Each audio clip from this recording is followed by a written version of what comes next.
프랑스 파리 하면 우리가 잘 아는 에펠탑이 가장 유명합니다. 파리 에펠탑은 1889년 파리 세계 박람회를 기념하기 위하여서 기스타브 에펠이 세운 철탑입니다. 파리 시내의 특징이 있습니다. 파리 시내는 36m 이상의 건축물을 건축할 수 없기 때문에 대부분 고층 건물을 찾아볼 수가 없습니다. 유독 파리 시내에 높이 302m의 에펠탑만이 우뚝 솟아서 파리 시내를 내려다보고 있습니다. 에펠탑을 처음 세우겠다고 발표했을 때 파리 시민들의 반대 여론이 상당했다고 합니다. 추악한 고철덩어리, 천박한 해골 이미지, 볼품 없는 공장 굴뚝이라며 문화 예술 도시에 고철덩어리는 필요 없다는 주장으로 들끓었다고 합니다. 당국은 들끓는 여론을 잠재우기 위해서 건립 20년 후에 철거한다 하는 그런 조건으로 에펠탑을 세웠습니다. 우여곡절 끝에 에펠탑의 철거는 면했지만 파리 시민들의 시선은 좋지 않았습니다. 그런데 현재 우리들이 잘 알고 있는 바와 같이 에펠탑은 1991년 유네스코 세계문화유산으로 지정되었고 무엇보다 전 세계 관광객들을 끌어모으는 그러한 랜드마크로서의 역할을 감당하고 있습니다. 뒤에 보이시는 에펠탑이 없는 파리를 지금은 상상할 수가 없습니다. 그리고 현재 프랑스 국민들은 또 파리 시민들은 에펠탑을 굉장히 자랑스럽게 여기고 있습니다. 그렇게 보면 파리 에펠탑은 흉물이었지만 현재는 명물이 된 것을 우리가 알 수가 있습니다. 신앙적으로도 우리는 처음부터 명물은 아니었습니다. 흉물스럽기 그지없는 죄인과 같았습니다. 그러나 하나님께서 우리들을, 죄인이었던 우리들을 흉물이 아닌 명물과 같은 하나님의 자녀로 삼아 주셨습니다. 오늘 본문 말씀이 그것을 분명하게 말씀하고 있는 것이십니다. 예사야 1장 18절에 말씀하고 있기를 너희의 죄가 주홍 같을지라도 눈과 치워질 것이요 진홍같이 붉을지라도 양털같이 희게 되리라 분명하게 말씀하고 있습니다. 에펠탑이 흉물에서 명물이 되었던 것처럼 우리들도 하나님이 주신 은혜가 무엇인지 본문 말씀을 통해서 함께 은혜를 나누고자 합니다. 흉물에서 명물이 되었듯이 우리들도 죄인에서 의인이 되었음을 잊지 말아야 합니다. 세상은 의인이 죄인이 될 수도 있는 곳이 세상입니다. 2015년 스웨덴의 한 TV방송 저널리스트가 시리아 난민 소년의 스웨덴 입국을 도와줬다가 재판을 받을 위기에 처했던 적이 있습니다. 스웨덴 공영방송사 기자인 프레드릭 온네발은 2014년 난민 위기에 관한 다큐멘터리 제작을 위해 그리스를 방문했다가 시리아 출신 난민인 15세 소년을 만나게 됩니다. 혼자서 그리스를 떠돌던 아베디의 꿈은 사촌이 살고 있는 스위스로 가는 것이었습니다. 그런데 그 소년이 이 방송 관계자들과 온네발에게 저 좀 꼭 데리고 가달라고 부탁을 합니다. 아베디의 부탁에 온네발은 기자의 역할과 인간으로서의 윤리 사이에 큰 고민에 휩싸이게 됩니다. 고민 끝에 온네발 기자는 귀국 항공편을 취소하고 이 소년을 화물차에 태운 뒤 유럽을 가로질러 스웨덴에 도착합니다. 그 과정이 담긴 다큐멘터리를 2015년에 방영을 했고 상당수 시청자가 취재진의 결정을 지지했습니다. 그러나 방송된 이후에 스웨덴 당국은 미입국을 도왔다는 혐의로 온네발과 카메라 기자, 통역사를 법정에 세우겠다고 했습니다. 그들의 행위는 도덕이 아닌 법의 문제라며 밀급 범죄에 해당된다는 입장을 고수하였습니다. 온네발 기자와 같이 위험에 빠졌던 한 소년을 돕는 것이 범죄인 그러한 시대를 살아가고 있습니다. 의로운 일을 했지만 그러나 관련된 법안에 따라서 죄인이 될 수가 있게 되었던 것이지요. 이후에 온네발 기자는 자신의 행위에 후회가 없다고 밝힌 바 있습니다. 의인이 죄인이 될 수는 있지만 죄인이 의인 되는 경우는 불가능합니다. 중요한 것은 세상에서는 죄인이 의인 될 수가 없습니다. 왜냐하면 죄인이 죄를 짓고 그 죄를 뒤집을 수 없기 때문에 그렇습니다. 죄인이라고 하는 낙인이 찍히면 이것으로부터 벗어날 수가 없는 것과 마찬가지입니다. 우리나라에서 추노라고 하는 드라마가 유행이었을 때 노비들의 이마나 얼굴 혹은 가슴팍에 노자나 빗자가 새겨진 장면이 등장한 적이 있습니다. 그렇듯 세상에서 죄인이 되었다고 하는 것은 다시 의인이 될 수 있는 가능성은 전무했습니다. 그러나 우리 예수님은 죄인된 우리를 위하여, 세상에 노비된 우리를 위하여 이 땅에 오셨고 죄인을 반기는 곳이 없는 세상에서 예수님은 의인을 찾아오신 것이 아니라 죄인을 찾아오셨다고 분명하게 우리에게 말씀해 주셨습니다.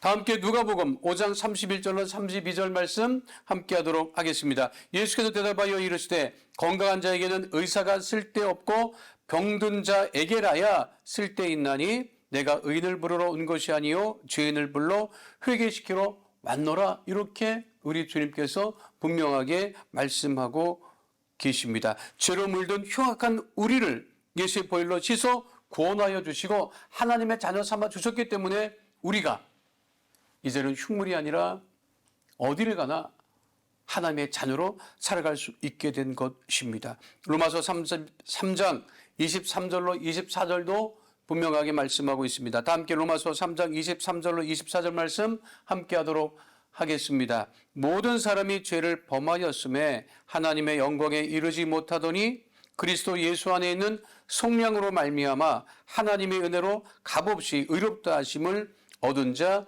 되었느니라.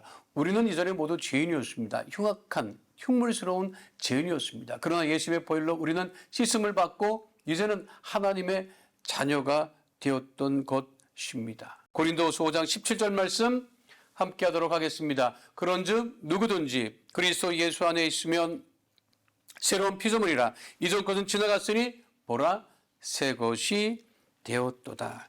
죄인이었던 흉물스러운 우리들은 이미 지나갔습니다. 하나님의 자녀로서 어디를 가나 빛된 하나님의 자녀로 살아가는 주의 백성 다 되시기를 축원드립니다. 두 번째는 저주에서 축복으로 우리가 옮겨졌음을 잊지 말아야 합니다.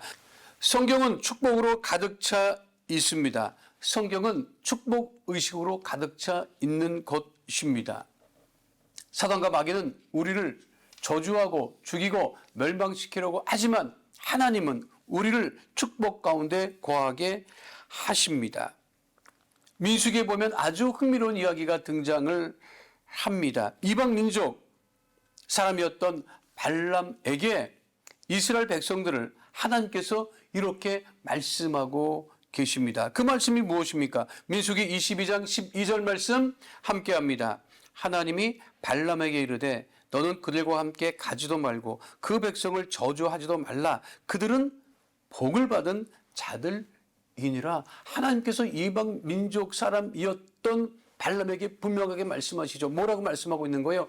이스라엘 사람들 그들은 복을 받은 자들이라 이렇게 분명하게 말씀하고 있습니다.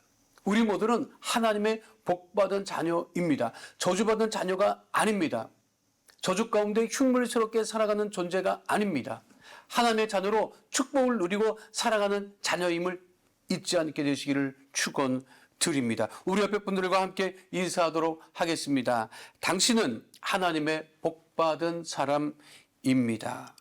모압 족속의 발락은 발람을 찾아가 이스라엘 백성을 저주해 달라고 했지만 하나님은 발람에게 이렇게 말씀하셨던 것 같이 우리는 오늘 이 시간 가난의식, 저주의식, 패배의식으로부터 벗어나 하나님의 주시는 축복의식으로 가득 찬 복된 삶을 살아가게 되시기를 축원드립니다. 하나님은 우리가 들어가도 복을 받고 나가도 복을 받는다고 분명하게 말씀하고 있습니다. 신명기 28장 6절 말씀 다 함께 하도록 하겠습니다. 내가 들어와도 복을 받고 나가도 복을 받을 것이니라. 하나님의 자녀들이 가는 곳에 저주는 떠나갑니다. 가난은 떠나갑니다. 질병은 떠나갑니다. 형통의 복이 우리 안에 넘쳐나게 됩니다. 그 축복은 하나님께로부터 오는 것이기 때문에 우리는 저주 가운데 흉물스러운 존재로 살아가는 것이 아니라 하나님의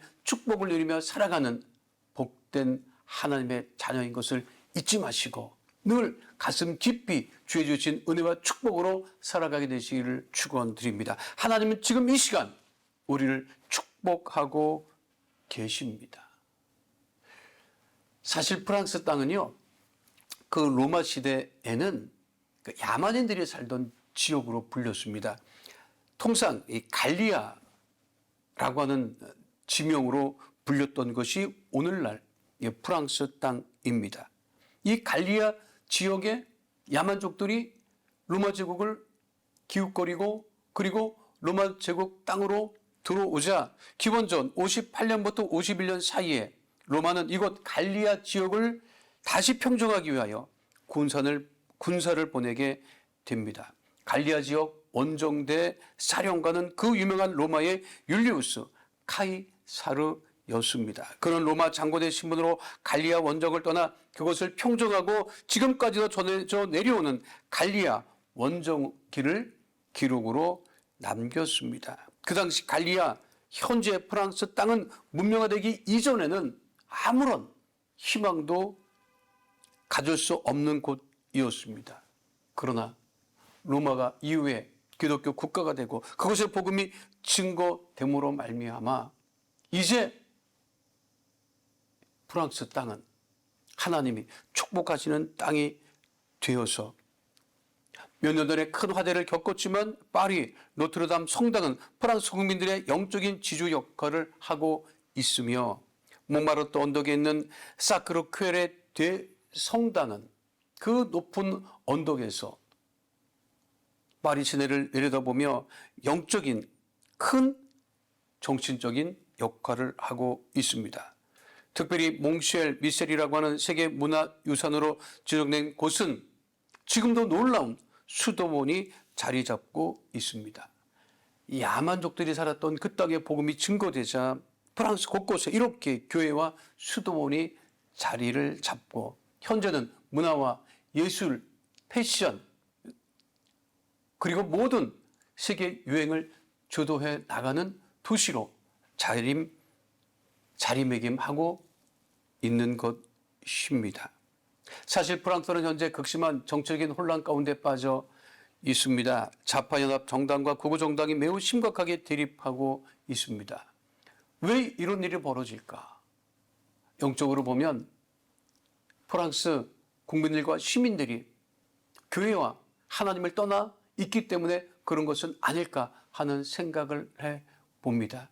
그들이 다시 교회로 주님 앞으로 돌아 나올 때 프랑스 땅이 다시 한번 복음을 증거하게 되는 땅이 될 줄로 믿습니다.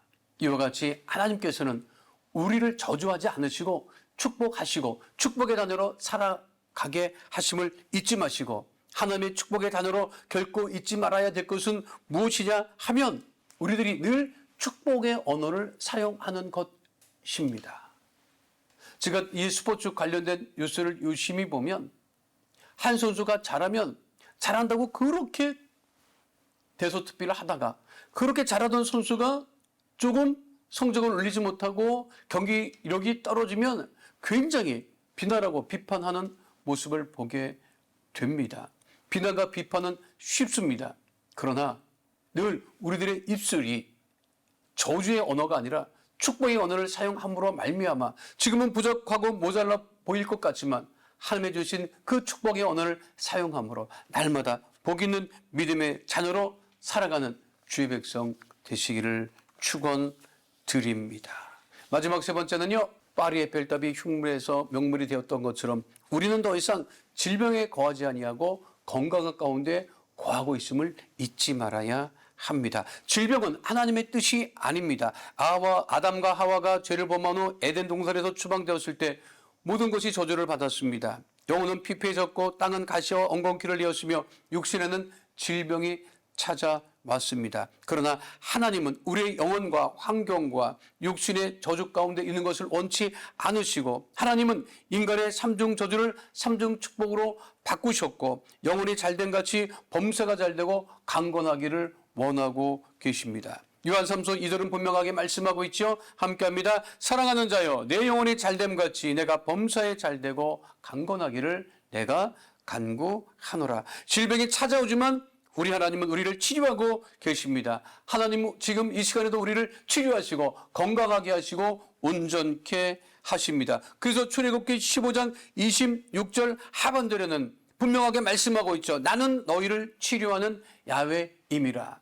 나는 너희를 치료하는 하나님이시라고 하는 이 말씀을 가슴에 깊이 새기고 질병 가운데 거하지 아니하고 건강 가운데 형통함 가운데 거하는 하나님의 자녀들이 다 되시기를 축원드립니다. 사실 모든 인간은 건강하기를 원하지요. 어떻게 장수할 수 있고 건강할 수 있겠습니까? 질병 해방이라는 책이 있습니다. 2023년 3월 미국에서 출간된 장수의학에 대한 책입니다. 지난 2024년 4월에 번역되어 있는데 질병으로부터 해방되기 위한 가장 중요한 4가지 요소를 이 저자는 운동, 영양, 수명, 정서로 구분하고 있습니다. 현대인들이 운동과 영양, 수면, 정서를 조화롭게 유지한다면 건강하게 장수할 수 있다고 하는 이야기입니다. 운동해야 된다는 사실은 다 알고 있죠. 그러나 운동하지 않습니다. 못하는 것이 아니라 안 하지요. 영양 상태는 사실 모자라지 않습니다. 차고 넘칩니다. 문제는 좋지 않은 음식을 많이 먹는다고 하는 것입니다. 수면에 만족하는 사람이 지금 얼마나 되고 있습니까? 왜 잠을 잘 못 자는 것일까요? 모두 수면 부족을 호소하고 있습니다. 정서적으로 안정된 삶을 살아가고 있는 사람도 많지 않죠. 운동, 영양, 수면, 정서가 조화를 이루어야 된다고 하는 사실은 알지만 그것을 지켜 생활하는 사람은 많지 않습니다. 왜 그럴까요? 성경의 말씀과 같아요. 잠언 15장 13절은 이렇게 말씀하고 있죠. 함께합니다. 마음의 즐거움은 얼굴을 빛나게 하여도 마음의 근심은 심령을 상하게 하느니라. 하나님을 떠나 있기 때문에 심령이 상하고 그러므로 말미암아 모든 것이 조화를 이루지 못하고 살아가고 있습니다. 그러나 우리 예수님은 우리를 대신하여서 우리를 위하여서 죽으시고 채찍질 당하셨지만 그 채찍의 맞음으로 우리에게 나음을 허락하셨습니다. 이사야 53장 5절 말씀 함께합니다. 그가 찔림은 우리의 허물 때문이요 그가 상함은 우리의 죄악 때문이라. 그가 징계를 받음으로 우리는 평화를 누리고 그가 채찍이 맞음으로 우리는 나음을 받았도다. 우리는 상처와 질병 가운데 있는 흉물스러운 존재가 더 이상 아닙니다. 하나님 우리를 건강하게 하시고 온전하게 하시고 강건하게 하십니다. 올림픽에 출전한 선수들보다 우리 모두를 하나님께서 더욱더 건강하고 복 있고 형통케 하심을 바라보시고 늘 하나님의 은혜 가운데 거하는 믿음의 귀한 자녀 다 되시기를 축원드립니다.